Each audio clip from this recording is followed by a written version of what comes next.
For years, Washington's defense insiders, the think tank generals, the retired colonels turned pundits, the contractors who never miss a cocktail fundraiser, believed their endless war budgets were untouchable. Nobody questioned them. Nobody challenged their numbers. And absolutely nobody dared to expose how the money actually moved. But this week, something shifted. A single question from New York Assemblyman Zohran Mamdani sent a shockwave straight through the Pentagon to K Street pipeline. Suddenly, the people who love lecturing Americans about national security were stuttering, scrambling, panicking, because someone finally demanded receipts. Why are we spending billions on weapons systems we never use? Why is the budget rising even as wars end? Where does the money actually go? Those questions weren't supposed to be asked. And the fact that Mamdani asked them anyway tells us everything about the moment America is living in, a moment where regular people are finally pushing back against the permanent war class. If you've ever watched a Washington budget hearing, you know the rhythm. The Pentagon arrives with a thick binder, a rehearsed presentation, and an unspoken confidence that nobody in the room will actually challenge them. Committee members nod, shuffle papers, pretend to read line items they've already decided to approve. It's a ritual, one that's been running on autopilot for decades. But on this particular day, that rhythm snapped. Because in the middle of this carefully choreographed performance, where national security is used like a magic spell to silence any real oversight, Zohran Mamdani raised his hand and asked a question that immediately sucked the oxygen out of the room. Where, exactly, does this money go? Not in general. Not in vague, patriotic language. He asked line by line. Procurement. Contractor fees. Maintenance inflation. Weapons programs that have doubled in cost without adding a single new capability. He did something almost nobody in American politics does anymore. He treated the war budget like any other budget. He asked for receipts. And the reaction was instant. Defense hawks, the career lawmakers who've built entire political identities around never questioning the Pentagon, shifted in their seats. Some stared down at their papers, others glared directly at Mamdani as if he'd committed a crime. One interrupted him, trying to redirect the conversation toward global threats. Another insisted that transparency sends the wrong message to our adversaries. It was the classic script. If you ask where taxpayer money goes, you must secretly hate America. But Mamdani didn't flinch. Because the moment wasn't about politeness, it was about truth. And here's why it mattered. Washington has built an entire mythology around the defense budget, a mythology designed to keep ordinary Americans from noticing what's really happening. Both parties pass these bills like they're sacred documents. Nobody questions the numbers. Nobody challenges the logic. Nobody dares to ask why defense spending keeps rising even as major wars wind down. For decades, this system survived because everyone agreed to the same rule: never embarrass the Pentagon. Don't ask hard questions. Don't demand accountability. Don't expose how much money disappears into private contractors, UN auditable programs, and bloated weapons systems that often never make it past testing. But Mamdani broke that rule. He didn't shout. He didn't grandstand. He simply treated the Pentagon like a public institution, not a holy shrine. And that's what triggered the panic. Because the political establishment isn't actually afraid of foreign enemies. They are afraid of transparency. Transparency threatens the whole machine. The consulting firms, the contractors, the think tanks, the retired generals who quietly sit on corporate boards while appearing on cable news as independent analysts. And here's the emotional core of it. While the Pentagon asks for billions more every year, ordinary Americans are struggling to pay rent. While contractors report record profits, the families of enlisted soldiers often rely on food banks. While weapons systems double in cost, teachers beg for classroom supplies and hospitals fight for funding. The disconnect is brutal. And Mamdani's question forced the room, and the country, to confront it. This wasn't just a budget question. It was a breach in a wall the defense establishment has spent generations building. A wall designed to keep the public out and keep billions flowing in. And the moment that wall cracked, that's where the real story begins. Because what Mamdani exposed goes far deeper, into a multi-decade pattern Washington absolutely does not want you to see. If you really want to understand why Mamdani's single question sent tremors through Washington, you have to go back, way back, to the moment America accidentally built a machine it could never turn off. Because the permanent war economy didn't start with Iraq, or Afghanistan, or even Vietnam. It began right after World War II, when the United States emerged as the only global superpower with industrial capacity untouched. Overnight, America became the world's military supplier, not because it wanted to, but because it could. Then came the Cold War. And with it, a level of paranoia that reshaped the entire political landscape. Every year, Washington asked for more weapons, more nukes, more bases, more intelligence agencies, all justified under one phrase: we can't let the Soviets get ahead. Fear became policy. And policy became profit. By the time the Cold War ended, the political system had already been rewired. Massive defense budgets weren't temporary emergency measures, they were a normal operating procedure. Both Democrats and Republicans absorbed the same message. Questioning military spending made you weak, naive, or unpatriotic. That's the foundation of the permanent war economy. And President Dwight D. Eisenhower, a former general, not a pacifist, tried to warn us. He called it the military-industrial complex. A dangerous marriage between defense contractors and political power. A relationship, he said, carried the potential for misplaced power that could threaten democracy itself. But nobody listened. And the complex grew. Today, defense contractors aren't just companies, they are political empires. Lockheed Martin spends tens of millions every single year on lobbying. Raytheon, Boeing, Northrop Grumman, all of them flood Capitol Hill with money, influence, and revolving door job offers. And here's the part most Americans never hear. Congressional districts are intentionally designed around weapons manufacturing. A missile factory in one state, a jet assembly plant in another, a subcontractor operation in another. Why? So every senator and every representative has defense jobs in their district, creating a political hostage situation. Because now, if you question the budget, you're not just questioning spending, you're threatening jobs. You're hurting national security. You're disrespecting troops. It's emotional blackmail, and it works. Politicians are terrified of being labeled anti-military, even though the people who actually serve, the soldiers, the families, the veterans, rarely see the benefits of these massive budgets. This is the conditioning Washington has lived under for generations. A culture where more money equals more safety, even though history says otherwise. The Iraq War didn't make America safer. The Afghanistan War, the longest in US history, didn't stabilize the region. Trillions of dollars later, the results are undeniable. More war spending does not equal more peace. More weapons do not equal more security. What it does create is more profit for the same small group of corporations. And this is why Mamdani's question landed like a grenade. He wasn't just challenging a number on a spreadsheet, he was challenging an entire worldview. A worldview Washington has defended for 70 years. He cracked open the mythology, exposed the machinery, and reminded the public that asking where billions of dollars go isn't radical, it's responsible. It's democratic. It's overdue. And the moment you see how this system was built, you can finally understand why the people who depend on it reacted with such panic. Because if the public starts examining the past, they'll start demanding answers about the present. If you've ever watched a defense hawk speak on television, you'll notice something immediately. The confidence, the posture, the tone. They present themselves as the guardians of national security, the adults in the room who understand the complexities of global threats, while everyone else is too naive to grasp how dangerous the world is. But that confidence is not an accident. It's a carefully curated illusion, a performance sustained through repetition, fear, and decades of unchallenged authority. The moment someone like Zohran Mamdani asks a simple, honest question, where does the money go? The illusion cracks. Because once the public sees the numbers, once they hear the waste, once they understand how much of the so-called war budget has nothing to do with war or safety, that entire aura of authority collapses. And the defense hawks know it. This is why they reacted with panic, irritation, and attempts to intimidate Mamdani. The panic wasn't about national security. It was about losing control of the narrative, the one that protects their political careers, their donors, and the billions funneled into a system built for everyone except the American taxpayer. Think about it. How confident would you feel if someone walked into your meeting and started reading aloud your worst financial secrets?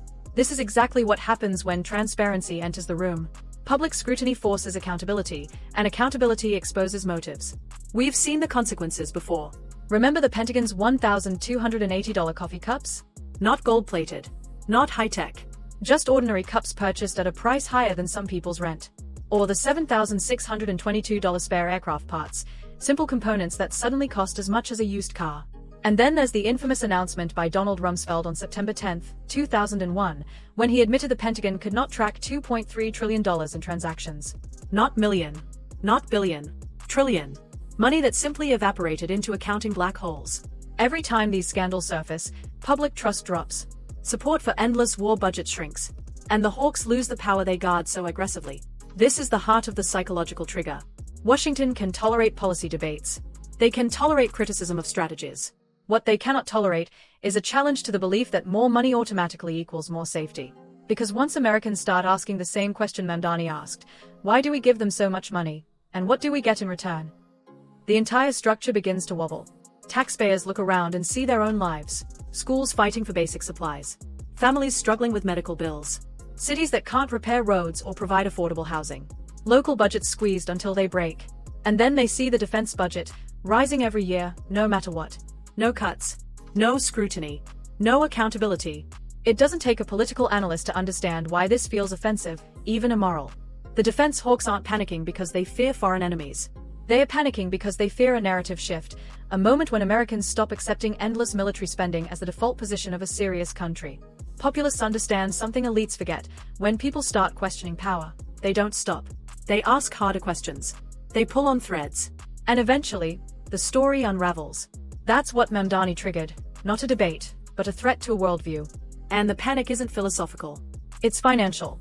Because behind every trembling reaction is someone terrified of losing billions. If you want to understand why Mamdani's question triggered such visible panic in that hearing room, you can't stop at the psychology. You have to follow the money. Because behind every moral lecture about national security and every patriotic speech about protecting freedom, there is an economic machine, massive, complex, and engineered to keep the dollars flowing upward, away from the public and toward the same small circle of corporate giants. Let's break it down like a normal person would, not the way Washington hides it behind jargon and acronyms. When Congress approves the defense budget, the money flows through 4 major pipelines. 1. Procurement. This is the shopping spree: planes, missiles, tanks, ships, drones, surveillance systems. Billions poured into equipment that sometimes becomes obsolete before it ever reaches the field. 2. Research and development. Billions more for experimental weapons, futuristic technologies, and defense startups that may never produce anything functional, but still collect massive checks. 3. Contractor outsourcing. Everything from cybersecurity to cafeteria food is outsourced to private companies, creating a web of subcontractors that make accountability almost impossible. 4. Black budget allocations. The dark corner of US spending, intelligence programs, covert operations, classified projects that even most lawmakers never see. Hundreds of billions can pass through this channel with zero public explanation. And guess who sits at the center of all these pipelines? The giants: Raytheon, Lockheed Martin, Boeing, Northrop Grumman. These companies don't just survive on war budgets, they depend on them growing every single year. Their business model isn't stability, it's escalation. A flat budget is a crisis. A reduced budget is a catastrophe. A bigger budget? That's Christmas morning. And here's where it gets even more twisted. Many defense contracts operate under something called cost-plus contracting. That means the government reimburses a company for expenses plus an additional guaranteed profit margin. So if a project goes over budget, which they often do, the contractor earns more money. Think about that. In your life, going over budget is a failure. In theirs, it's a payday. This is why taxpayers keep getting stuck with absurd bills. A missile that was supposed to cost $200,000 suddenly costs $800,000.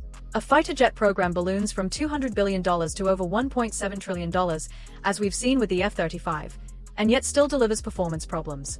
And while ordinary Americans are told to tighten their belts, cut back, or live within their means, watchdog groups routinely uncover billions of dollars lost to waste, fraud, and financial fog inside the Pentagon. The Pentagon has even failed 5 consecutive audits, unable to account for over half of its assets. Imagine any other institution in America losing track of billions, they'd be shut down. But in Washington, they get a larger budget next year. And politicians benefit too. This is not charity, it's an ecosystem designed for mutual survival. Campaign donations. Defense companies are among the biggest political donors in the country. Post-congressional jobs. Many lawmakers retire straight into consulting jobs or board seats with the same companies they used to regulate. District pork barrel politics. Lawmakers protect weapons programs because the factories sit in their districts, guaranteeing jobs, votes, and leverage. Once you see this structure, Mamdani's question stops looking like a minor disruption. It looks like a threat. A threat to an entire financial ecosystem, one that stretches from Capitol Hill to contractor boardrooms, to lobbyist offices, to the media commentators who repeat the same talking points. And here's the philosophical question we all have to ask: if simply questioning where billions of dollars go can cause this much panic, what does that tell you about the system itself? Because this isn't just about money, it's about power. At this point in the story, it's easy to think this is just Zohran Mamdani versus a handful of irritated defense hawks. But that's not what's actually happening here. This moment, this question, this panic, this clash, is about something much bigger. It's about people versus institutions, and the struggle for who gets to shape the narrative of American power. Because here's the uncomfortable truth most politicians won't say out loud: America doesn't have just one government. It has 2. There is the elected government, the one the public sees, debates, votes for, praises, and criticizes. This is the Congress you watch on C-SPAN, the officials you recognize, the hearings that get clipped for social media. And then there is the permanent government, the network of agencies, contractors, intelligence officers, lobbyists, think tanks, military consultants, and corporate boards that operate regardless of elections, regardless of presidents, regardless of public opinion. The defense budget is the beating heart of that permanent government. It is the one budget that grows no matter who wins. The one budget that never gets audited. The one budget that never faces cuts, never faces sacrifices, never faces the consequences that every other part of American life faces. And here's the part that should bother every American, regardless of party. The permanent government operates behind a wall of secrecy that the public is told to accept in the name of patriotism. But meaningful democracy, real democracy, not symbolic democracy, depends on three things: transparency, accountability, and moral clarity. You cannot have a government for the people when entire sectors of spending are shielded from the people. You cannot have accountability when the most powerful institutions face the least oversight. You cannot have moral clarity when billions are spent in the shadows while citizens struggle in the light. And this is where the emotional core of the story comes alive. Families send their sons and daughters to serve in the military. They bake fundraisers, attend deployment ceremonies, pray for safety, and hold on to letters and photos. They give everything. But the system receiving those sacrifices? It operates like a private business empire, not a public institution. Contractors profit. Soldiers' families budget grocery bills. Companies celebrate record earnings. Veterans fight the VA to get basic health care. This is the moral contradiction at the center of the permanent war economy, a contradiction Mamdani exposed without raising his voice, without grandstanding, without performing for the cameras. He simply asked the question the public had stopped believing anyone in power would ever ask. And that is why this moment matters. Because courage isn't in sending people to war. Courage is in questioning the institutions that treat war as an industry. Courage is in demanding answers when you're told not to. Courage is in refusing to let fear decide the budget. What Mamdani did wasn't a radical act. It was a democratic one. It was an act of civic responsibility. And it represents something rising across the country. A new populist awareness, a growing refusal to accept the narrative that ordinary people should sacrifice while powerful institutions operate unchecked. People are waking up. They are asking where the money goes. They are rejecting the idea that patriotism means silence. They are refusing the propaganda that spending more on war automatically means loving your country more. And when the public starts demanding answers from powerful institutions, those institutions have a choice: change or panic. And as we've seen throughout this story, most of them have already chosen panic. Because deep down, they know something they will never say out loud. The moment the public sees the system clearly, the system can no longer run the same way.